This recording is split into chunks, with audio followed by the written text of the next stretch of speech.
The living moon. The year is 1919.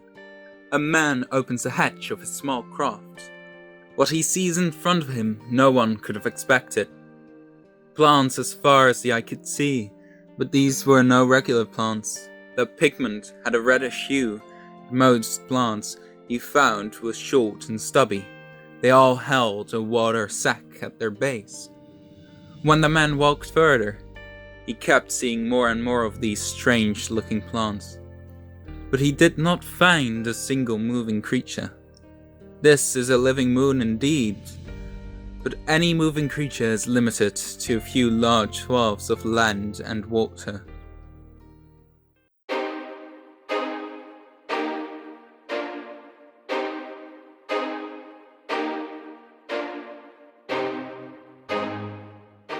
Part 1. A Lonely Man. This man was Hubert Louis Fulcher, and he was on a mission for France and Britain. Hubert was to scout the land and report his findings back. He landed on the moon with enough supplies to create a small camp, including a small irrigated farm, a furnace, and a water filtration system. His craft itself functioned as a house, and came with a rover, medical gear, early solar panels, and more. While setting up his camp, he would periodically set out to fulfill his missions. His first mission was to climb a nearby mountain, from where he could see surrounding lands. His third and most successful mission was to go to the east into a hilly forested area. He crossed many hills and came across many different plants. Many plants we only know about because of his sketches, while most bulbomorphs are only found in northern latitudes. This one was found on the warm, wet island of Victoria.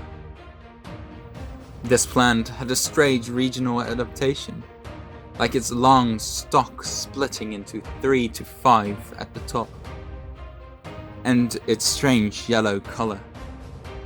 While some aspects of his drawings and writings are disputed, overall his works are quite accurate, with his sketches of still existing lunar plants being near identical to actual imaging of them. Part 2. Luna is alive. When he came to a small creek, Hubert enjoyed the shade, sweat dripping down his head after hours of trekking around. Here he wrote, finally some rest. Still a lot to do and prepare before the next group can touch down. I'm starting to believe that the red plants are taking a toll on my eyes and stress levels. I should confront the others about this. The sweaty and tired Hubert went down to the creek, but here he met his first curiosity. This great discovery went down in history with his famous words, "Luna is alive." What he found in that little creek on that warm sunny day were no ordinary plants. In fact, what he found were no plants at all. He found a small creature, no larger than the width of his pinky. These creatures had compound-like eyes and 12 fin-like structures running along their spiky spine. As Hubert followed the river, he came across an even bigger discovery. In the water, he saw something akin to a face looking back at him. But this was no reflection. Rather, it was the first land-dwelling creature he found.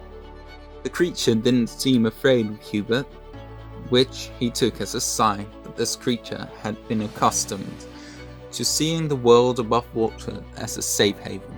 As he sat against a tree, he saw the creature scurry onto land and periodically go back into the water.